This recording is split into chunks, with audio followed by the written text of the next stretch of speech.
Welcome to Doing Good by Doing Better, the podcast for world shapers, not spectators. I'm Margaret Rogers, CEO of Pariveda, a professional services firm that helps make potential possible for our clients. On this show, I talk with founders, executives, and innovators who share hard lessons, bold ideas, and real strategies for purpose-driven growth. This episode will offer practical insights you can use this week to solve forward.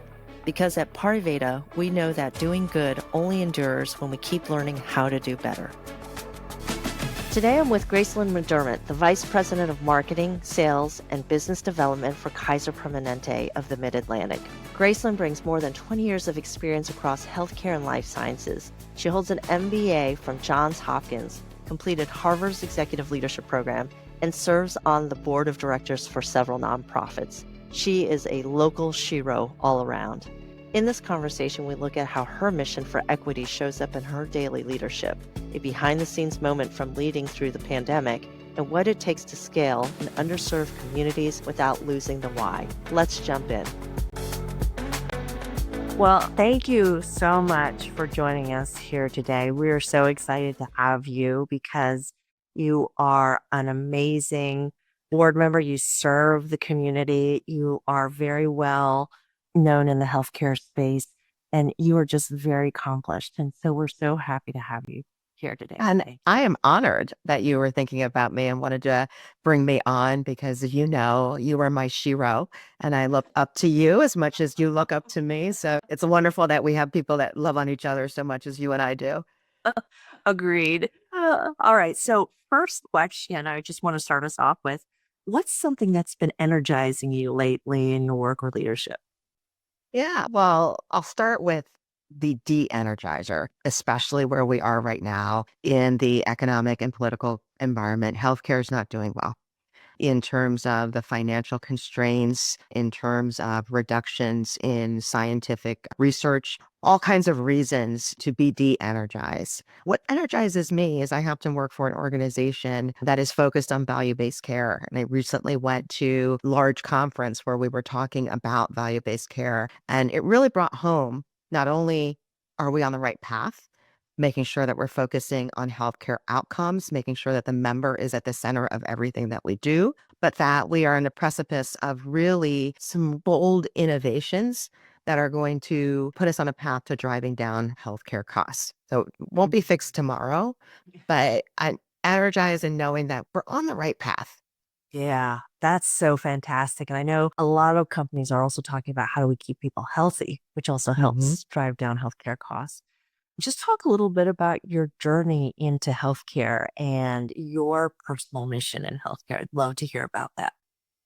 Yeah, it's a weird journey in the sense that if you had asked me when I graduated from college whether I would be in the healthcare industry and certainly whether I'd be selling healthcare insurance, I would have laughed at you and said, no way, no how. I actually graduated with a major in international studies and Spanish from a small liberal arts college. And I thought that I was going to go out and get a PhD and be a dean of a university. That didn't work out so well. I got bored. Decided, nope, not going to do this because I actually did get into the PhD program and quit before not even halfway through, said this is not my pathway. I then stumbled on a series of, I call them my Rolling Stones job until I landed in a niche consulting company that really focused on guest experiences. So zoos, museums, aquariums, where anywhere where somebody was going to purchase a ticket to have some kind of experience. And that's where I read Fast Company magazine back then in the early 90s. And I still can picture the front of that magazine on paper. On paper, you had to flip the pages. And there was a Tide image, and the words in the front of it was called The Brand Called You. And it really was all about yourself as a brand. Now we talk about it all the time is what's your brand? What do you stand for? What's your mission? It wasn't so much back then. And in that article, The Brand Called You, it talked about projects and how if you're not breaking things into bite-sized projects, then you really aren't going to be successful in the future of work. And that's when I said, well, you know what? I'm going to be a project manager. And that's really how I got my start. I ended up doing projects for that consulting company. And then I left there, worked for a telecommunication organization doing program management. And that internet bubble burst. And so I and 800 of my peers were without a job. And then I landed in the contract research industry doing early phase drug development. I always tell people, you listen to the commercials and they said, we're looking for males and females between the ages of 21 and 25, non-smokers. That's what I did. And really managing those studies and helping pharmaceutical companies get their drug to market. It did that for pharmaceutical companies, did it for the federal government, then left and joined a toxicology company where I stood up a brand new department, got called to work for a healthcare accreditation organization. And then I got called by a recruiter and they said, hey, we're looking for somebody that is an outside of the box thinker, willing to take the organization to the next level, and they need somebody to help them grow. And I said, well, that's well and good, but it sounds like this is an insurance company and I don't know anything about insurance. And they said, that's okay. We got plenty of people in the organization that know everything there is to know about insurance. We want you to help us grow. And that's how I ended up here at Kaiser Permanente. That's amazing. And I know you've been very active in talking about value-based care and equity in healthcare. Talk a little bit about that and wanting to serve that for Yes. generation. So I'll start by saying I was born in Barbados and came to the United States when I was 3 years old. And, for all intents and purposes, I'm American, went to American schools. But when I was little and we came to the United States, I had no idea what the impetus was. I just assumed that my parents got into an argument with family and that they said, enough with you all, and decided to come to the States. But that wasn't the case. The case was my father was sick. He had severe asthma and really had a lung that had collapsed and was operating off of one lung. And he came to the United States to get healthcare, to get treated. And of course, it worked out. The climate was much better for him. And he unfortunately passed away 14 years ago, but we got a lot more time with him than we otherwise would have had. I have that in the back of my mind, that there are people not only outside of the country, but within the country that don't necessarily have access to high quality, affordable healthcare. And knowing that even the baseline healthcare, if we can provide that for the maximum amount of people, then we're really setting ourselves up for self-actualization or what have you, but make the world a better place and really build up equity.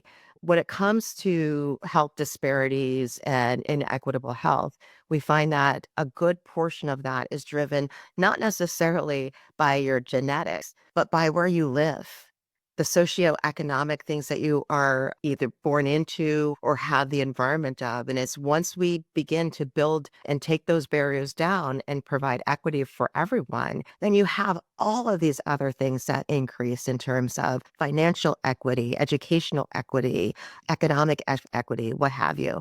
And that's why that's important to me, and making sure that, particularly an African American woman, that it's one of those situations that you want inclusion for everyone.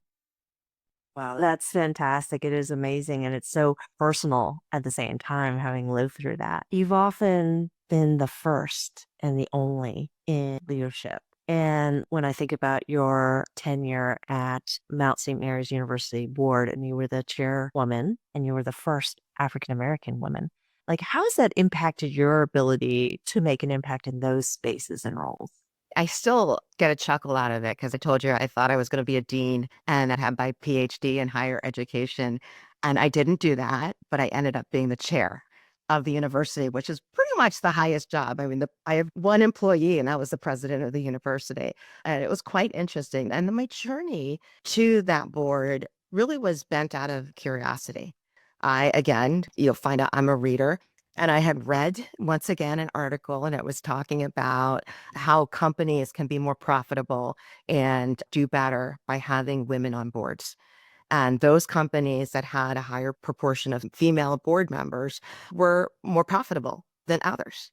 So I thought to myself, I said, well, gosh, maybe I should be thinking about getting on a board, and I should put that on my long-term goals and strategies of things that I want to do. And I called the former provost of Mount St. Mary's, and they put me in contact with the then chair of the board, Eugene Waldron, who said, let's have dinner. I went out, had dinner with him, was asking him all things about the board.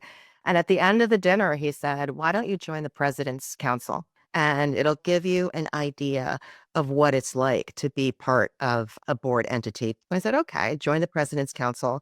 And 2 years after being on the President's Council, I got a tap on the shoulder by the president of the university, and he said, it's time. I said, time for what? He says, you get a seat at the big table. I'm like, really? And so, yeah, I became one of the youngest board members, and I was not the only African American person on the board, but I was one of less than a handful. And I think back again, I was younger, much younger than I was now, not necessarily as experienced as in leadership acumen. And I thought, well, I'm going to go and I'm just going to listen and learn.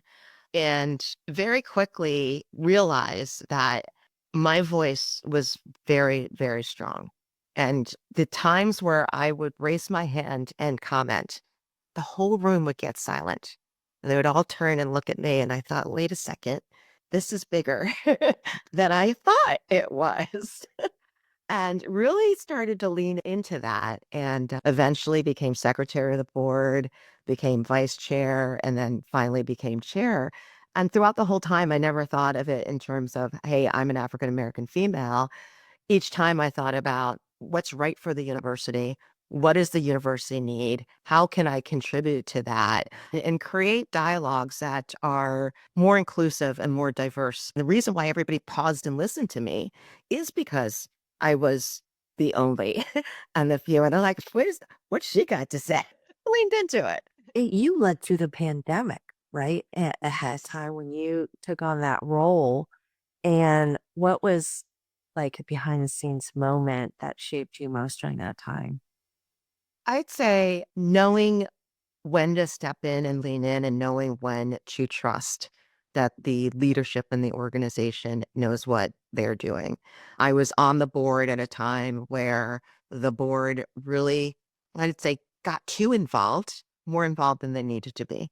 And at the end of the day, we delegate lots of authority to the president. And the key is, and that's why I say it's the most important job one can do as a board member, is to hire the president, the CEO. That dictates the success of how well the organization is going to go. And we hired President Tim Traynor, who was a brigadier general. And when the pandemic came on, all of his military training, all his engineering training, all of that came to bear lead. We let him do down to who would have thought that testing the water would be a novel way of really making determination where the outbreaks were happening on the university. But he did that because of his engineering background. My role really was less about the operation standpoint about it, and it was about I had to be the calming person. So I had to be the one to talk to all of my fellow board members. We've got it under control, allowing them space to speak and ask questions about their concerns and make sure that every single person felt comfortable. Because even though I was comfortable with what was going on, not every one of the boards was as close to it as I was. And so I did a lot of being that calming voice, that trusting voice to make sure that people knew that things were going. And then also raising things to the table. I'll tell you one thing at the end, and obviously during the pandemic, we were close and, clearly financials were a major issues and financials have been pressuring the university for a long time. That is still the top of mind thing in terms of sustainability and how we're going to move forward. There was a board meeting at one point where we were talking about athletics, and athletics is definitely an element that drives revenue into the university. And many years, especially with a small private Catholic institution, we're a Division I athletic institution. And I can't tell you how many times a board member would question whether or not we need to remain in Division I because it's not necessarily cheap. And this particular board meeting, the topic came back up. And it was less about should we stay in Division I? It was more about are we in the proper conference in Division I? Are we there really alongside with the appropriate peers? And during the meeting, the staff gave the report. And at the end of the report, the results were we're going to stay Division I, we're going to stay in this conference, and everything will be fine. And then I went to the meeting after the meeting. And this is where my federal board members were having glasses of wine and we're talking.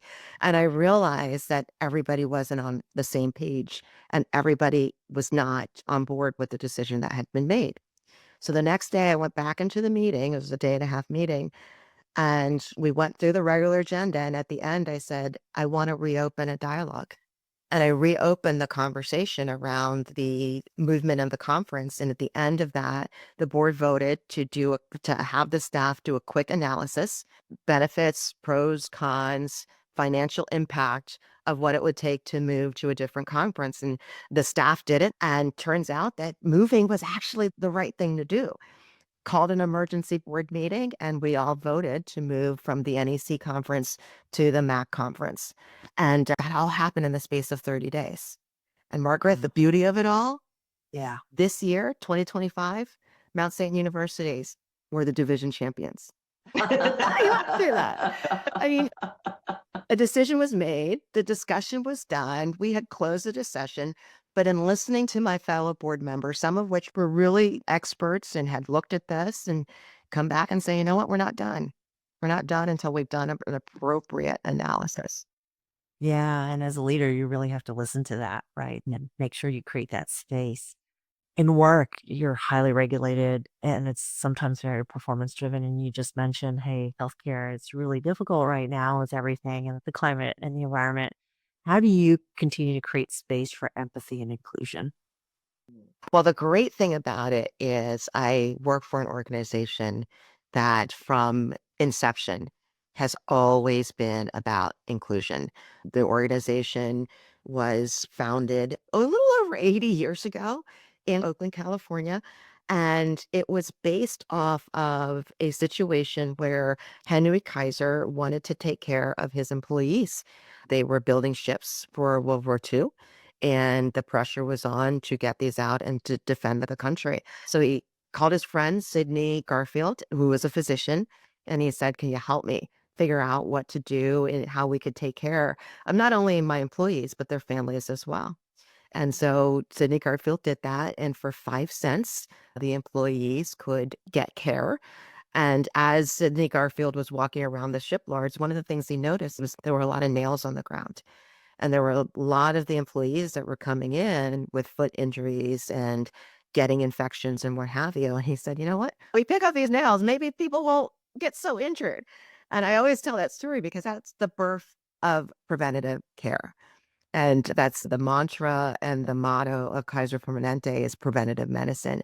And we take that idea into how we lead and how we manage within our employee base. And so when you talk about empathy and inclusion, that's part of that whole preventative medicine perspective. And that is definitely something that I hold near and dear. And going back to that listening, making sure that I'm listening to our employees, even during COVID, I myself had a little panic attack and had to go by my window and lay in the sun while I realized, oh my gosh, what is happening? And then I got back up and I had an all hands meetings with my staff. And I said, it's not business as usual. It's a really volatile situation that we're going through. And I need you to take space, breathe, think about you, think about your family. At the end of the day, we're still going to be here. We're not going to fix this healthcare problem tomorrow, but it's not going to go away. This is something that is part of what we do, how we live. It is a necessary thing for humanity to have. You know, one of the things about a leader's journey is that your leadership style evolves over time. And as you think about your own leadership beliefs, what is something that you let go of in your experience now that you are in a different place? Yeah, I definitely let go of the dictatorship style. Yeah. I look back to when I was our early project manager, and obviously project management is very regimented. You have times, you have deadlines, you have all these things you have to do. The team used to joke to me and said, "Oh my gosh, you even project managed your birth of your baby." I went off on leave, and the next day I had a baby. They're like, "How did you manage that?" Like, on time, on budget. But it was really, in a sense, my way or the highway. And I think back to some of the conversations that were very, very, I'd say, yeah, dictatorial, demanding. I expected people to take orders. And now realizing that to be a good leader, you almost have to have some element of behavioral psychology in you. And it's less about being dictatorial, but understanding where people are coming from, understanding what their motivations are, and really meeting them at their level. That there's not necessarily one singular way to have something done. It's focusing on the outcomes. And let's talk about in dialogue how we get to that particular outcome. And finding that in many cases, my team members might have a much better idea and way of coming to an outcome. So becoming less demanding and more inclusive. There's still some times where I have to give guidance. And to your point, we're a regulated organization. So there's certain things you can and cannot do. But even in that, it's what's the problem you're trying to solve? Because there may be a way for us to think it through and get it done without breaking any laws or rules or regulations. I love that. Like in a leadership journey too, like some of our biggest lessons are probably our most painful experiences. And can you take us back to a time when you made a hard decision that really tested you? Yeah, I always say, is there anything that I regret? And the answer is always, I don't have any regrets because everything that happened, I learned from and I came out on the other end a better way. But I will say that I wish I had known differently at the time when I made a decision to leave my vice president's position at the clinical research organization that I had to take an individual contributor. At the time, I didn't know what burnout was. And I didn't know that rather than make a major shift in my job, which was impact for my family because I took a pay cut to take a demotion, that I could have just asked for a break or even just taken a vacation. And I didn't know to do that. And as a result, I ended up taking an individual contributor position. And somehow, some way, because once you're a leader, always the leader, I ended up in a leadership role. But now I'm in this leadership role getting paid an individual contributor salary. And it took me 3 years to build back up to what I had lost. I always look now, the lessons learned is really dig underneath what's going on when an employee is struggling, or even myself now. It's like, okay, what's really going on? Do you just need a break? How about you just go to the beach or take a day off?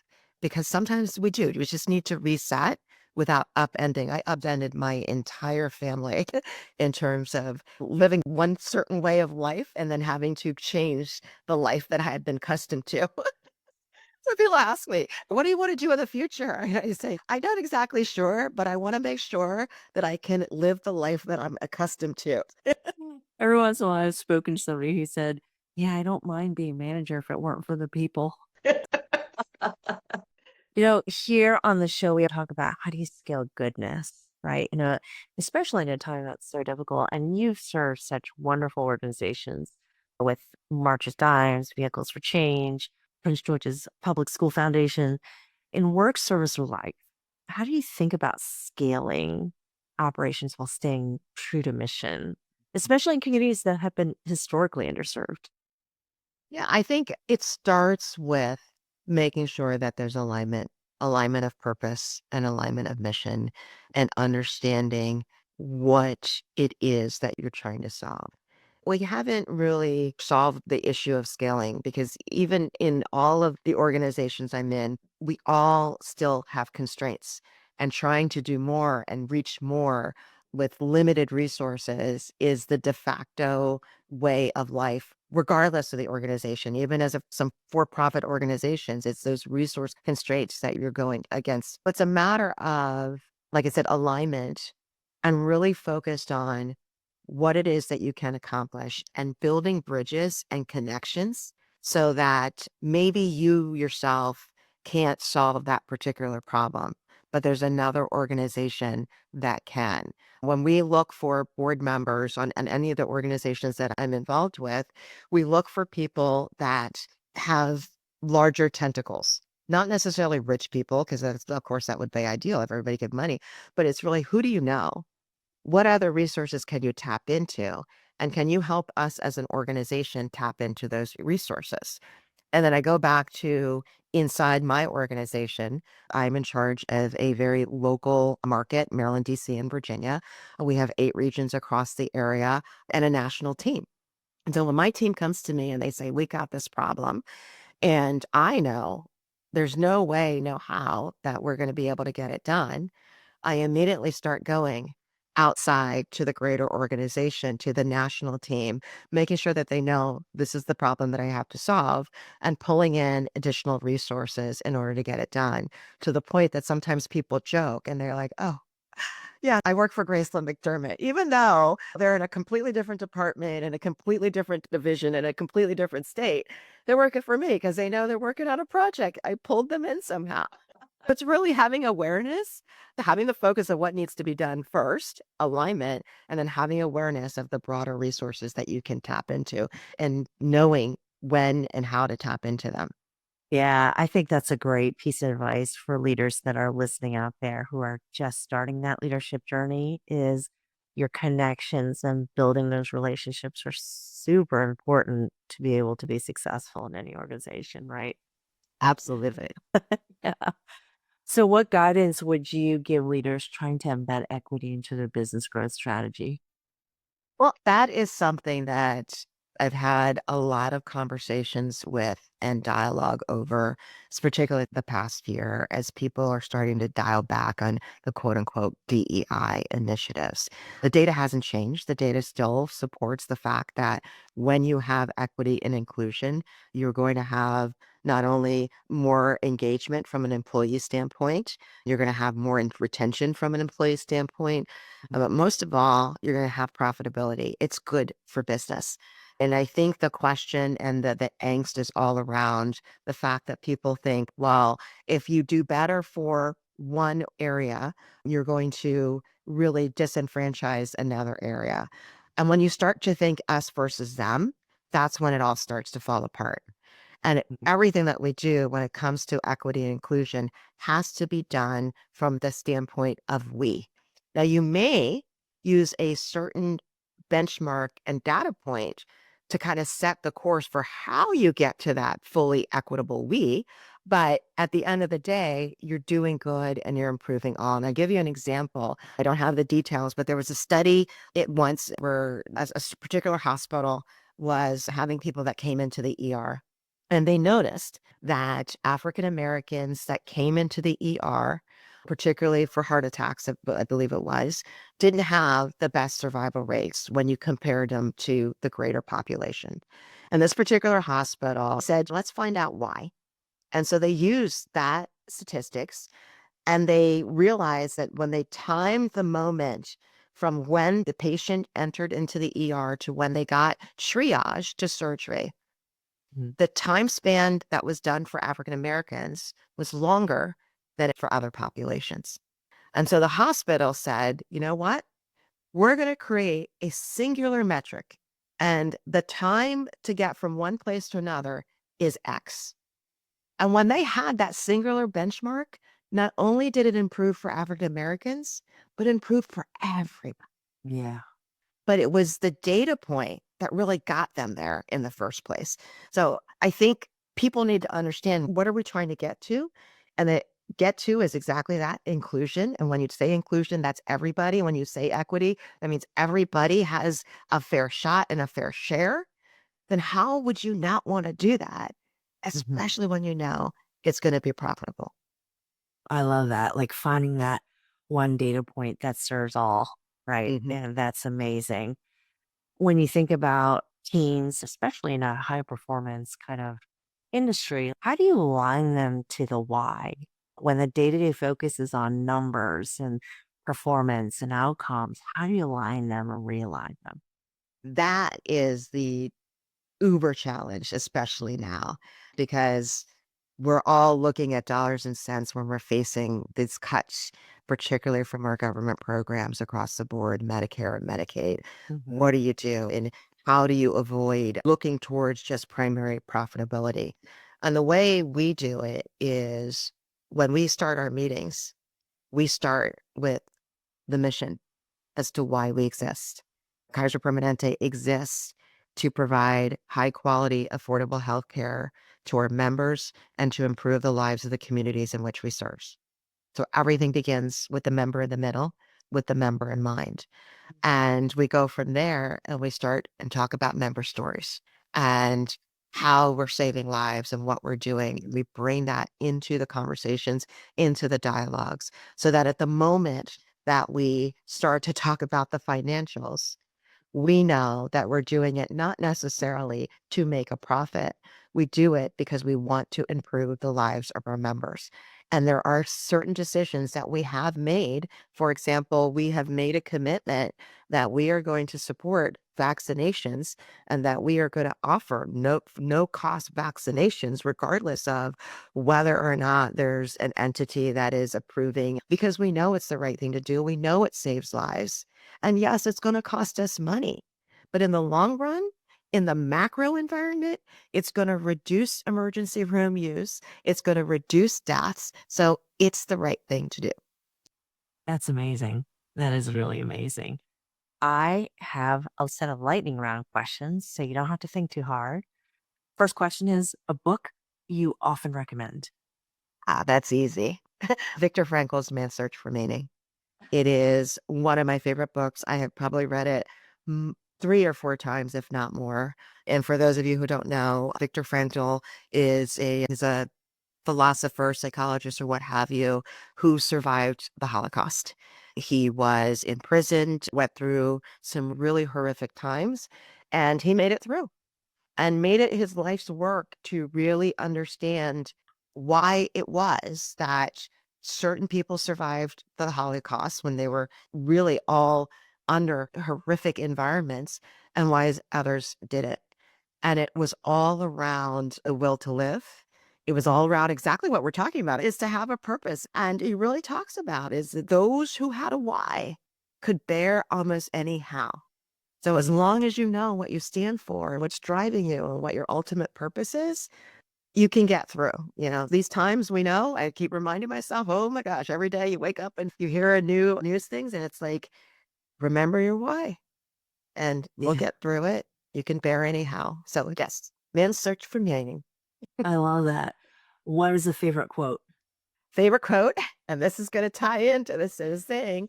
Maya Angelou's has a quote, and it says, if you don't like something, change it. And if you can't change it, change your attitude.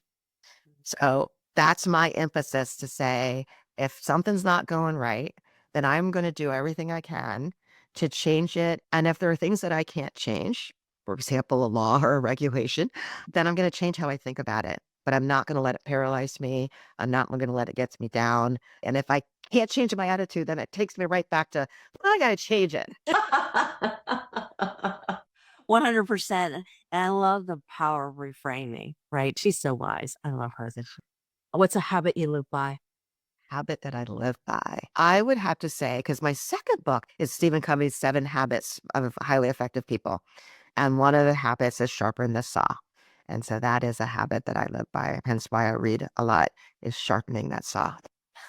And what gives you hope about the future of healthcare? The fact that we are in such a chaotic time, that all of these things are coming at us now at once. We now have the opportunity to break the mold, to do something different, to marry technology and humanity together to create a healthcare environment that is inclusive for all, that really is going to help us live longer, better, more fulfilling years in the years to come. That's a wonderful vision. I'm there. I'm with you. So you have a big event coming up in November. I do. That I actually have 2 big events, but I can't remember which one's first. So I have privileged to been honored as a finalist for Heroines of Washington, which is an event that is put on by the March of Dimes. It's one of their fundraising opportunities that they do, and they honor a number of women around DC that are giving back, that are really doing social impact and building future leaders. And I can't remember how many of them, but it's November 6th. We're going to be celebrating and cheering each other on. And it's open. People can buy tickets. And I would definitely say that is a cause for applause. There are several babies that are born prematurely throughout this country, and not everybody has access to high quality care. And we have technological advances that allow babies that otherwise would not have survived continue on. Three pounders that through the work and the research, the interventions that March of Dimes has done had allowed these babies not only to survive, but to thrive for many years to come. And particularly when we're talking about maternal health care for underserved areas, the March of Dimes has been there to really help these mothers, not only during birth, but the postpartum and into helping out with those early childhood years. So I love it. I embrace it. I myself ended up back in the emergency room at the delivery of my daughter. So I did not realize, and I was certainly not someone of lower economic means, but it kind of continues to drive home the need for equitable care. And the March of Dimes helps provide that. You know, I'm going to be cheering you on, right? I'm going to Thank be you. cheering you on. Talk a little bit about vehicles for change, because I know that's another passion. Yes, that is the other thing. As you could see, education is the other thing that's near and dear to my heart. And the thing about Vehicles for Change is it marries that level of education. Vehicles for Change is an organization that takes former incarcerated individuals and gives them a second chance, trains them to be auto mechanics. So when they enter into the Vehicles for Change programs, our interns are trained and they are able to be hired and take care of their families and really live a normal life. And the cars that they repair are then in turn provided back to families that otherwise would not be able to have transportation. So really changing lives, not only from providing formerly incarcerated individuals to give back their lives, but also providing a lifeline to families that oftentimes they get fired because they can't show up to work on time. They can't show up to work on time because they don't have transportation. Wonderful, wonderful organization. I get a chance to talk to the interns, and they're just like you, me. They're human beings that just, for one reason or another, got turned around. And it's nice to see them being able to thrive through the benefits of being part of Vehicles for Change. I have donated to Vehicles for Change myself. Like, here's the end of life of my car. And I love that because I'm a big proponent of what I call the simultaneous solve. It's going to be a win-win-win all around. It's just amazing. All right. Final question, a final takeaway or encouragement for leaders who are working to scale good while staying grounded in their values. What's the advice you give everybody? Stay curious. When I think back to my leadership journey and where I was to where I am today, even the example I talked about earlier with just asking a question is, what's it take to be on a board? I got it because I was curious and asking the questions. When I got promoted in my first VP role, I asked, well, why me? Because it was promotion to a role that I definitely didn't have experience in. And the response I got back from the president at the time was, because you're the one that's always banging your fist on the table and asking for answers and demanding responses. I'd say be curious, and that curiosity, that drive that you have will then just take you to levels upon levels. That's amazing. Well, thank you so much. We're so happy to have you. I mean, you're a mother, a leader, vice president in healthcare, board member, amazing, amazing accomplishments. Thank you. It's exciting and it's an honor. You too are a mother, a CEO, Shiro, and a sidebar, you're also my elephant. You'll have to tell people about that later.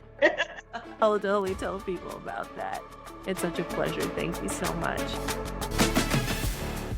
Thanks for listening to Doing Good by Doing Better. I'm Margaret Rogers, CEO of Pariveda, and I hope this conversation offered you a new way to take your ideas to impact.